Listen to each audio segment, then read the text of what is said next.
आदिवासी होने का क्या मतलब, और आदिवासी दिवस हम मना क्यों रहे हैं, इसकी जरूरत क्यों पड़ी। हम और कोई दिवस भी मनाते हैं, उसी तरीके से आदिवासी दिवस मनाने के पीछे भी एक वजह है, और वो वजह ये रही कि दुनिया भर के लेवल पर हम सब ने देखा कि आदिवासियों के ऊपर लगातार हमले होते आ रहे हैं। उनकी भाषा के ऊपर, उनकी संस्कृति के ऊपर, उनके खान पान के ऊपर, उनके पहनावे के ऊपर, उनके संसाधनों के ऊपर, उनकी जमीनों के ऊपर, उनके जंगल के ऊपर, उनकी नदी और नहरों के ऊपर और नालों के ऊपर। हम सबने देखा, हम देख रहे हैं कि किस तरीके का हमला हमारे ऊपर किया गया। हमें किसी ने असभ्य कहा, किसी ने जंगली कहा, किसी ने बर्बर कहा कि ये तो देखो कैसे रहते हैं, ये तो इंसान ही नहीं है, ये देखिए क्या खाते हैं, ये तो इनका खाना ही नहीं है, ये तो जानवर लोग हैं। ये कोई कहता था कि ये तो इंसान खा जाते हैं, कोई कहता था ये जानवर खाते हैं। और इस तरीके से कह करके हमारी सभ्यता और संस्कृति और हमारी परंपराओं को खत्म कर दिया गया। तब जाकर के आज से कोई 40 साल पहले दुनिया के लेवल पर यह तय किया गया कि नहीं, हमें इस देश और दुनिया के आदिवासियों को, उनकी परंपराओं को बचाना है। और तब से लेकर के लगातार देश और दुनिया में सरकारें इस तरीके के काम उनको लेकर के करती आई। लेकिन पहली बार हम देखते हैं 1995 से विश्व आदिवासी दिवस को 9 अगस्त को मनाने की परंपरा शुरू होती है, और तब से हम लोग देख रहे हैं। हमारे लिए आदिवासी दिवस मनाना क्यों महत्वपूर्ण है, ये समझना बहुत जरूरी है। आज की तारीख में इस देश के भीतर भी आदिवासियों पर लगातार हमले हो रहे हैं। ये हमले इनके गैर आदिवासी लोगों की तरफ से हो रहे हैं, सरकारों की तरफ से हो रहे हैं। और इन हमलों में सबसे लेटेस्ट एग्जांपल हमने मणिपुर के भीतर देखा। पिछले 90 दिनों से मणिपुर के कुकी जो आदिवासियों के ऊपर मैतेइयों ने हमला किया, महिलाओं को नंगा करके सड़क पर दौड़ाया गया, लोगों को गोलियां मारी गई। सवाल क्या था, क्यों किया गया ये सब? क्योंकि आदिवासियों की जमीनों को छीनने का हक मिल जाए, इसलिए ये किया गया। वहां की एक दूसरी बड़ी पावरफुल कम्युनिटी थी जिसका नाम है मैतेई। सुप्रीम हाई कोर्ट की तरफ से कहा गया कि मैतेइयों को रिजर्वेशन दिया जाना चाहिए। और कौन सा रिजर्वेशन? शेड्यूल्ड ट्राइब का, एसटी का स्टेटस दिया जाना चाहिए। ये काम हाई कोर्ट का नहीं था, ये सरकार का काम था, पार्लियामेंट का काम था, इस देश के राष्ट्रपति का काम था। लेकिन हाई कोर्ट की तरफ से जजमेंट आया गया। क्यों आया ये जजमेंट? क्योंकि वहां की जमीनें 90% जमीनें आदिवासियों के पास थी, और उन जमीनों पर गैर आदिवासी अपना कब्जा करना चाहते थे, इसलिए वो जजमेंट उनके फेवर में लाया गया। और क्या हुआ नतीजा? नतीजा ये हुआ कि आज 90 दिन से ऊपर हो चला है। 3 मई से जो हिंसा शुरू हुई तब से लेकर आज तक लगभग 40 लाख से ज्यादा लोग मणिपुर के भीतर अपने घर द्वार, जंगल और जमीन, अपनी दुकान मकान छोड़ करके जंगलों में कहीं पड़े हुए हैं। इसलिए आदिवासी दिवस पर जब हम लोग यहाँ मना रहे हैं तो ये कहना जरूरी है कि मणिपुर में हिंसा पर लगाम लगाई जाए, मणिपुर पर आदिवासियों के ऊपर जो हमले हैं उस पर रोक लगाई जाए, मणिपुर को बचाया जाए। क्योंकि ये भी तो वही आदिवासी है ना, ये वही लोग हैं, ये हमारे जैसे ही लोग हैं। जिस एसटी के रिजर्वेशन का फायदा लेकर के हम आए हैं ना यहाँ तक, उसमें वो लोग भी शामिल हैं, उनकी भी हिस्सेदारी है। और आप सब लोग बखूबी जानते हैं कि एक घर में यानी एक भाई परेशान है तो दूसरा भाई बहुत चैन से बैठ नहीं पाएगा। आपका अगर एक भाई परेशान है तो आप शांति से बैठ नहीं पाएंगे, ये यकीन मानिए। तो मणिपुर में कुकी और जोश के साथ जो हो रहा है, उसके साथ में यहाँ से हमें अपनी आवाज को बुलंद करना होगा। इसीलिए आदिवासी दिवस को मनाना बहुत जरूरी है। और मणिपुरी क्यों? अभी देख लीजिए, आप ही के समाज से कुछ दिन पहले, लगभग 1 हफ्ते पहले, मुंबई से एक ट्रेन चल करके जयपुर की तरफ आती है, और उसमें तो आरपीएफ के जवान जिसमें एक व्यक्ति एएसआई सब इंस्पेक्टर से थोड़े छोटे पोस्ट पे अधिकारी व्यक्ति है, वो मीणा समाज का सवाई माधोपुर डिस्ट्रिक्ट का रहने वाला। एक दूसरा व्यक्ति है चेतन सिंह नाम का, चेतन कुमार नाम का, ठीक, वो भी उनके साथ में यात्रा कर रहा है। उसके पास जिम्मेदारी, दोनों के पास जिम्मेदारी क्या है कि ट्रेन में जो यात्री यात्रा कर रहे हैं उनको सुरक्षा दी जाएगी, यही जिम्मेदारी थी। लेकिन एक ने क्या किया, एक ने अपनी राजनीतिक बहस में कहते हुए कहा कि अगर इस देश में रहना है तो मोदी और योगी करना होगा, अन्यथा यहाँ से निकल जाओ। और परिणाम यह हुआ कि उस व्यक्ति ने उस मीणा एएसआई को गोलियां मार दी। 3 मुसलमानों को 3 अलग अलग डिब्बों में जाकर के उनकी दाढ़ी देख करके गोली मार दी। इसीलिए यहां से यह आवाज बुलंद करना जरूरी है कि आप ये जो दाढ़ी देख करके और हमारा आदिवासी होना देख करके जो गोली मार रहे हो, इसको बंद किया जाए। इसलिए आदिवासी दिवस मनाने की जरूरत है।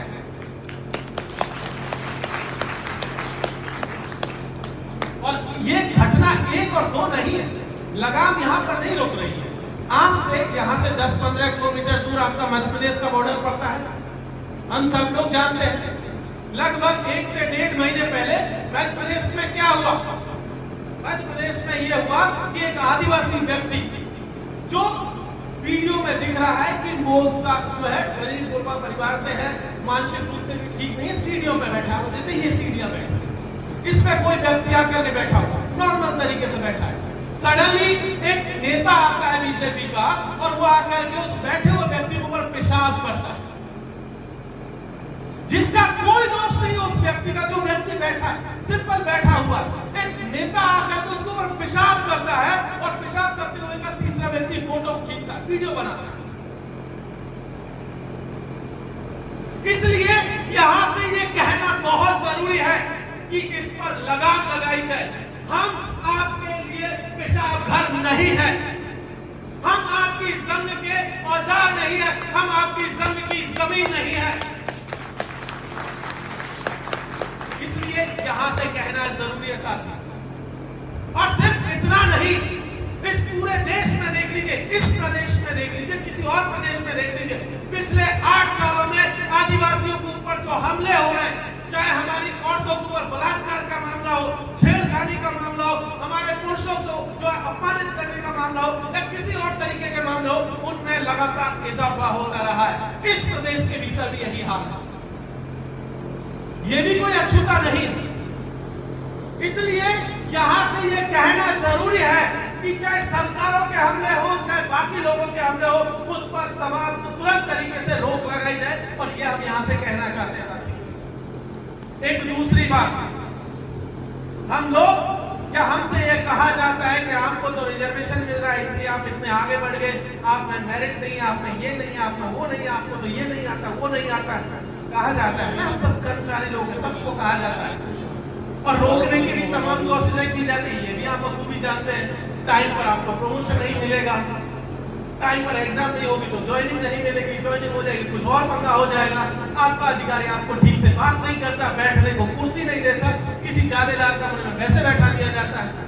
तमाम तरीके का भेदभाव होता है। आप सब लोग ऑफिस में वाकिफ हैं कि किस तरीके से जाति के आधार पर भेदभाव होता है ना। सरकार ने एक नया फार्मूला निकाला है। सरकार कह रही है कि अब जो है रिजर्वेशन जैसी चीजों की जरूरत नहीं है। अब उन्होंने एक नया रास्ता निकाला है जिसे कहते हैं वो लैटरल एंट्री। लैटरल एंट्री ये है, शुद्ध हिंदी में करें तो चोर दरवाजे से किसी को घर में घुसा लेना। चोर दरवाजे क्या कर रहे हैं? चोर दरवाजे से, चोर दरवाजे से पिछले 4 सालों में लगभग 1000 से ज्यादा secretary, joint secretary, director, deputy director, जहां एक आईएएस व्यक्ति को पहुंचने में कम से कम 15 साल जहां लगता है जिस पोजीशन पहुंचने में, वहां उन्होंने बिना परीक्षा के, बिना इंटरव्यू के सीधे उन्होंने आईएएस बना दिए, सीधे सेक्रेटरी बना दिए, जॉइंट सेक्रेटरी बना दिए, डायरेक्टर बना दिए, डिप्टी डायरेक्टर। पिछले 5 सालों में हजारों की तादाद में बनाया। केंद्र सरकार ने बनाया है, यूपी सरकार ने बनाया और तमाम सरकारों ने बनाया है। आप जाकर के पूछिए कि उसमें कितने आदिवासी हैं? 0। कितने दलित हैं? जीरो। कितने पिछड़े तबके के लोग हैं, वो भी जीरो। किसको दिया है? जो बच गए उनको मिला। ये दूसरा रास्ता उन्होंने अपनाया। एक और डेटा, अभी कुछ महीने पहले, अभी पिछला जो पार्लियामेंट का सेशन था, उसमें एक सवाल पूछा गया कि इस देश में जो अलग अलग हाई कोर्ट्स में जजेस की नियुक्ति हो रही है, उसमें आदिवासियों की हिस्सेदारी कितनी है और कितने टोटल लोग अपॉइंट किए गए जज के बतौर हाई कोर्ट्स में? पता है कितने लोग हुए? टोटल 608 लोगों की अपॉइंटमेंट पिछले 4 से 5 सालों 2017 से लेकर 22 तक का डेटा है। 5 सालों में 600 और कितने ऊपर के लोग अपॉइंट किए गए। पता है उसमें आदिवासी कितने हैं? मात्र 9। आपसे कहा जाता है ना 7.5% का वाक्य, क्या ये 7.5% है? नहीं है। दरअसल सरकार ने भी आपको बाहर निकालने के तमाम हथकंडे अपना रखे। हम तमाम विश्वविद्यालय, यहाँ तो ज्यादातर स्कूल टीचर्स के लोग हैं, जो स्कूली शिक्षा में जो लोग हैं, जो हायर एजुकेशन की स्थिति है उसको देखिए। उसमें क्या है? उसमें पता चलेगा कि जो अलग अलग यूनिवर्सिटीज है उसमें आपकी संख्या देख लीजिए तो पूरे देश भर में लगभग हजारों विश्वविद्यालय हैं। उनमें एक विश्वविद्यालय में जो है आदिवासी वाइस चांसलर है, वो भी झारखंड के भीतर। बाकी किसी में आपका नंबर नहीं है, कोई रजिस्ट्रार आपका नहीं है, कोई पीवीसी आपका नहीं है। और प्रोफेसर्स में भी जब नंबर आता है ना, जो मेरे जैसे हैं, उनका भी परसेंटेज लगभग 2.5 से 3% के आसपास है। इसलिए यहाँ से ये कहना बहुत जरूरी है कि हमारे हक और हुकूक जो सरकारों के द्वारा या बाकी लोगों के द्वारा जो छीने जा रहे हैं, उसके लिए भी आवाज बुलंद करना यहाँ से बहुत जरूरी है, ताकि हम इस बात को बता सकें कि इस देश को बनाने में हमारा भी हिस्सा है। आदिवासियों के बिना इस देश की कल्पना भी नहीं की जा सकती। क्या हम लोग सोच सकते हैं कि आदिवासियों को हटा करके ये देश बन जाएगा? नहीं बन सकता। क्लियर कर दीजिए, आदिवासियों के बिना इस देश की कल्पना भी नहीं की जा सकती है। उसी तरीके से कल्पना नहीं कर सकते जैसे ये इमारत है ना, इसकी अगर नींव हटा दोगे तो क्या इस इमारत की कल्पना कर सकते हो? नहीं कर सकते। अगर नींव हटाओगे तो इमारत भी भरभरा के गिरेगी। तो हम इस देश की इमारत की वो नींव है जिन्होंने सदियों से इस देश को बनाने में अपना महत्वपूर्ण योगदान दिया। ये तो हो गई एक तरफा बात। अब आते हैं अपनी तरफ। हमारे लोग क्या करते हैं? सब तो हमारे ही है ना, कर्मचारी संगठन सब समाज का ही है, तो इनके बारे में भी बात करना बहुत जरूरी है, बहुत ज्यादा जरूरी है दरअसल। तो क्योंकि बहुत जरूरी है खुद की भी आलोचना करना। हमारे लोग अधिकांश से कहां जा रहे हैं? ये पहली बार आदिवासी दिवस मनाए, लेकिन पिछले 75 सालों से क्या कर रहे थे? तो कोई मंदिर जा रहा था, कोई रामलीला में जा रहा था, कोई रासलीला में जा रहा था, कोई सभामणि में जा रहा था, कोई सप्ताह बचवा रहा था, कोई मंदिर बना रहा था, कोई पटक प्रकम्मा दे रहा था। तो ऐसे ही काम कर रहे थे ना सबके सब। सबने यही किया है, है? और आरएसएस ने अब तो एक नई चीज आपको दी है पिछले 40 सालों में, मीन भगवान की। और कोटा 12 की बेल्ट ने तो कतई जो है ना धूम मचाई हुई है मछली के पीछे। ये सबसे पहले हमारी तरफ आई थी। हम लोगों ने हाथ जोड़ लिया, भाई इसको यहाँ से ले जाओ, और वहां से तो उठा के डेरा यहाँ गाड़ दिया कोटा 12 में। और लगातार लगे हुए, एक तो विश्वविद्यालय बना दिया मछली के नाम पर,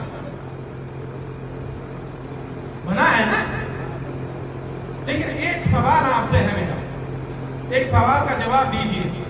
हम सब जानते हैं बच्चा कैसे पैदा होता है। मछली से आदमी पैदा होते हुए देखा है किसी ने? आदमी से ही आदमी का बच्चा पैदा हो सकता है, मछली से आदमी पैदा नहीं होगा। जैसे किसी भी जानवर से, किसी भी पशु पक्षी से, उसी की जो ब्रीड के जो जनरेशन के लोग वही आते हैं। कोई नई चीज नहीं आती, हाइब्रिड नहीं आता। कोई पक्षी है तो वो भी अंडे देकर उसी के जैसे जो है औलादे पैदा करता है, उसी तरीके से आदमी भी करता है। हमें कहा जा रहा है कि तुम तो मछली की संतान हो। मछली की संतान आप में से कितने हैं? आपको यकीन है कि आप मछली की संतान हैं? आप मानते हैं कि आप मछली हैं, भाई मछली की संतान तो मछली हुई, मछला हुई। अगर आप मछला हैं तब तो इसको मराने की कोई जरूरत नहीं है। अगर आप मछली को मानते हैं तो इसको मत मानिए, इसको छोड़ दीजिए, और अगर इसको मानना है तो उसको छोड़ दीजिए, क्योंकि आरएसएस ने आपको वो घंटी पकड़ा दी है जिसको वो लगातार बजाए जा रहा है, और उस घंटी के पीछे आप भी लगे हुए ताकि आप असली चीजों से दूर चले जाएं।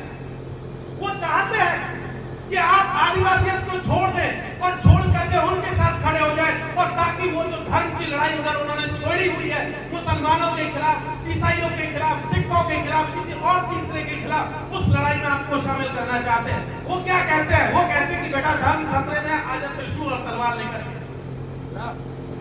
यही कहते हैं आपसे। और उनके बच्चे क्या कर रहे हैं?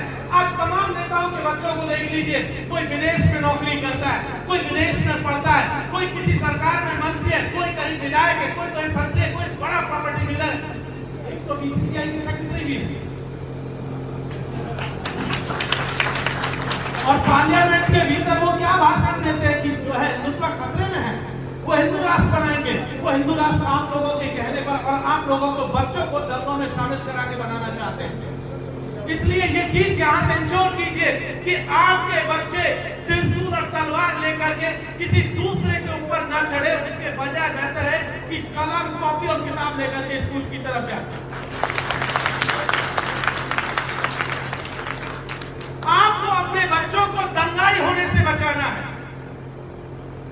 आपको अपने बच्चों को बलवाई होने से बचाना है, आपको उन्हें अपनी शिक्षा देनी है, अच्छी शिक्षा देनी है, बेहतर शिक्षा देनी है, और आदिवासियों से जोड़ करके रखना है। आदिवासी परंपराएं सिखानी, आदिवासी संस्कृति को सिखाना, आदिवासी वैल्यू सिस्टम को सिखाना, नहीं कि आरएसएस के सिस्टम को सिखाना है।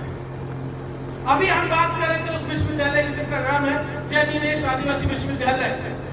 अभी कुछ दिन पहले ऐसे किसी ने, हम तो पहले से कह रहे थे कि ये खेला क्या है, देखिए आरएसएस का खेला, आरएसएस कब्जा करेगा आदिवासियों के नाम पर, बढ़िया मार्केटिंग होगी। आप उसकी बोर्ड ऑफ डायरेक्टरी उठा करके देखिए, टोटल लगभग 30 के आसपास लोग हैं उसमें, टोटल 30। उसमें पैसा किसका लगा? समाज का पैसा। जमीन किसकी आई? समाज की आई। नाम किसका इस्तेमाल हुआ? समाज का हुआ। और अभी उसमें जो डायरेक्टर बनकर के कौन बैठे हुए हैं, उनमें से मात्र 3 हैं जो आदिवासी हैं, बाकी सारे के सारे गैर आदिवासी। पैसा आपसे उगाया, विश्वविद्यालय चलेगा भी आपके पैसे से, और उनकी तनख्वाह भी आपके पैसे से ली जाएगी, लेकिन सबके सब गैर आदिवासी। सिर्फ 3 लोग हैं जो आदिवासी हैं। इसीलिए चेत जाइए कि आपके नाम पर, समाज के नाम पर ये जो लोग आते हैं बीच बीच में, 40 साल आपको सर्विस के दौरान कभी नहीं दिखेंगे। 40 साल उनकी वफादारी अपनी सरकार के ऊपर होती है कि मुख्यमंत्री जी या प्रधानमंत्री जी अगर कुछ बोल देंगे तो इधर से उधर फेंक देंगे, आउट पोस्टिंग दे देंगे, चले जाएंगे, डर रहता है। अचानक रिटायरमेंट का टाइम आता है, मोटा पैसा आता है, कुछ लोग 2 नंबर से भी कमा के लाते हैं, और वो ला करके कहते हैं जी अब हमको 40 साल बाद समाज की सेवा करने, समाज की बड़ी याद आ रही है। तो ये जिनको 40 साल बाद समाज की याद आती है ना, इनसे भी चेत जाइए। इनको सिर्फ एक ही टाइम पे समाज की याद आती है, चुनाव के टाइम। बाकी टाइम पे किसी को समाज की याद नहीं आती। हमारे पड़ोस में बावनवास है, कहते हैं कि बावनवास आईएएस की धरती है। आज भी देखिए बावनवास का जो विकास है ना, उसी तरीके से तैर रहा है जैसे झालावाड़ से भारत तक के रास्ते में विकास तैर रहा है। पानी की शक्ल में विकास तैर रहा है, इधर से आया तभी देख रहा था, उसी तरीके से बावनवास में भी विकास तैर रहा है। प्रॉपर सड़क तक नहीं बनाई।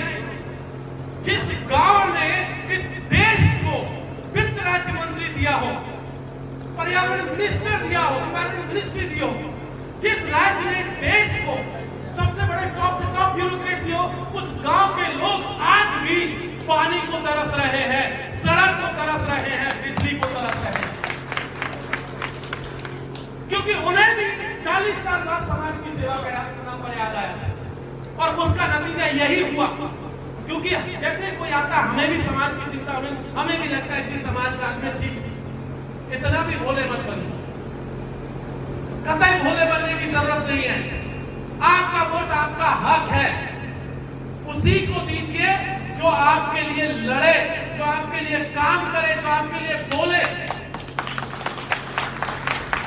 किसी भी आने गैरों को मत दे दीजिए, वो चाहे कोई भी हो, बहुत जरूरी है।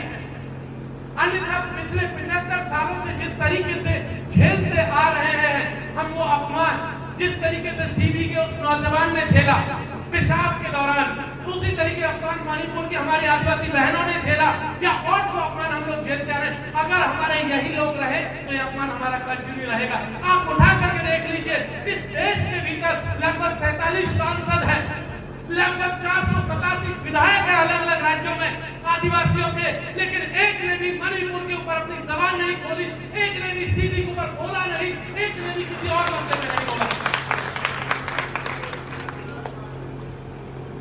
सबके सब मुंह में अपना दही जमा करके बैठे हुए हैं। कितनों से पूछ लिए, सबको लगता है कि मेरा टिकट कट जाएगा, और टिकट कट गया तो जाऊंगा कैसे, मैं क्या करूंगा समाज सेवा का, तो फिर काम बचेगा नहीं, मेरा टिकट के कैसे समाज सेवा होगी। तो सब अपनी पार्टियों की गुलामी में लगे। इसलिए आदिवासी दिवस के मौके पर बहुत जरूरी है कि अपने बीच से लड़ने वाले लोग पैदा कीजिए, जो आपके लिए लड़े, आपके समाज के लिए लड़े, और आने वाली पीढ़ियों के भविष्य को बचाने के लिए लड़े, इस देश के संविधान को बचाने के लिए लड़े। क्योंकि इस देश का अगर संविधान ही नहीं बचा, कुछ लोग हैं जिनको लगता है कि संविधान को खत्म कर दिया जाएगा, कुछ और चीज बना ली जाएगी, कुछ नए टैक्स ले आए जाएंगे, कुछ नई किताबें ला करके इस देश पर थोप दी जाएगी। लेकिन हमें ये सुनिश्चित करना है कि बतौर इस देश के आदिवासी, बतौर इस देश के बैकबोन, हमें ये इंश्योर करना है कि हम ऐसी तमाम ताकतों को करारा जवाब देंगे, और हम आदिवासी परंपरा, आदिवासी विचार, आदिवासी संस्कृति और आदिवासी जो रीति रिवाज है उनको हम आगे लेकर के बढ़ेंगे। कुछ चार बातें, मैं चार जो मांगे हैं यहाँ से आपके बीच में रख करके इस बात को खत्म करूंगा। आज यहाँ से 12 की धरती से 4 मांगे हम इस देश की सरकारों को करना चाहते हैं। पहली मांग, 2006 में इस देश की सरकार ने वनाधिकार कानून 2006 लागू किया था। कहा गया था कि जिन आदिवासियों के पास में जमीनों पर पट्टे नहीं है, भूमिहीन है पूरे देश के भीतर, उन सबको जमीनों पर पट्टे दिए जाएंगे। आज उस मांग को देखें तो पता चलेगा कि मात्र 19 लाख लोगों को पट्टे दिया गया। इस देश में लगभग 13 करोड़ आदिवासी है, 19 लाख तो ये समझिए कितना होता, आटे में नमक के बराबर मामला है। हम यहाँ से एक मांग करना चाहते हैं कि इस देश के तमाम भूमिहीन आदिवासियों को 5 एकड़ जमीन फॉरेस्ट एक्ट 2006 के तहत जमीन जो है दी जाए। पहली मांग। दूसरी मांग, इस देश में फॉरेस्ट डिपार्टमेंट, वन विभाग जिसको कहते हैं, दरअसल सबसे ज्यादा शोषण अगर सरकारों के बाद आदिवासियों ने किसी ने आदिवासियों का किया है तो वो इस देश के वन विभाग ने किया। हम यहाँ से ये मांग करते हैं कि वन विभाग को परमानेंटली खत्म किया जाए और जंगल के रखरखाव की जिम्मेदारी जो है आदिवासियों को दी जाए। ये हमारी दूसरी मांग। तीसरी मांग कि आदिवासियों के ऊपर जो लगातार धार्मिक हमला चल रहा है, कोई कहता है कि आदिवासी हिंदू है, कोई कहता है कि ये तो वनवासी है, कोई कहता है कि ये फला है, कोई कहता है ढेमका, कोई क्रिश्चियन बना देता है, कोई मुसलमान बनाता है, कोई बुद्धिस्ट बना रहा है, कोई जैन बना रहा है, कोई सिख भी बना दे रहा है। यहाँ से एक बात कह देना चाहते हैं कि आदिवासी सिर्फ आदिवासी है और जनगणना रजिस्टर में धर्म के कॉलम में उसे ट्राइबल कोड दिया जाए। ये हमारी तीसरी मांग। और चौथी मांग, सबसे जरूरी मांग, इस देश में लगातार इस देश की सरकारों के द्वारा निजीकरण किया जा रहा है। तमाम हमारे संसाधन, जल, जंगल, जमीन हो, सड़क हो, रेलवे हो, प्लेटफॉर्म हो, एयरपोर्ट हो, कुछ भी हो, रेल, गेल, सेल, बीएसएनएल सब प्राइवेटाइज कर दिया गया। यहां से एक मांग हम लोग करना चाहते हैं कि प्राइवेट सेक्टर सेक्टर में और उसके साथ साथ न्यायपालिका के भीतर भी रिजर्वेशन दिया। ये हमारी चौथी। साथियों, इन्हीं मांगों के साथ मैं अपनी बात को खत्म करता हूं और एक चीज आखिरी कहना चाहता हूं कि भले यहाँ लोग कम है, लेकिन एक कहानी है बहुत छोटी सी। और कहानी ये थी, जंगल में एक बार आग लगी, तमाम जीव जंतु जानवर जंगल से भागने लगे। तब एक छोटी सी चिड़िया थी। वो चिड़िया नदी से चोंच में पानी भर के लाती थी, जंगल के ऊपर डालती थी। लगातार और सब लोग देख रहे थे, जीव जंतु देख रहे। उन्होंने कहा कि चिड़िया, तेरे चोंच में जो पानी ला रही है ना, इससे ये आग बुझने वाली नहीं है। तो चिड़िया ने जो जवाब दिया वो बहुत गौर करने लायक है। चिड़िया ने कहा कि मुझे मालूम है कि मेरे इस आग को बुझाने से आग नहीं बुझेगी, लेकिन जिस दिन इतिहास में जंगल का नाम लिखा जाएगा, इस आग के बारे में लिखा जाएगा, उस दिन मेरा नाम आग को बुझाने वालों में होगा और आपका नाम भगोड़ों में होगा। इसीलिए लोग भले यहाँ कम है, लेकिन आदिवासियत को बचाने के लिए इतने लोग काफी है। बहुत बहुत शुक्रिया। इंकलाब जिंदाबाद, जय भीम, भूल जोहार, जय आदिवासी।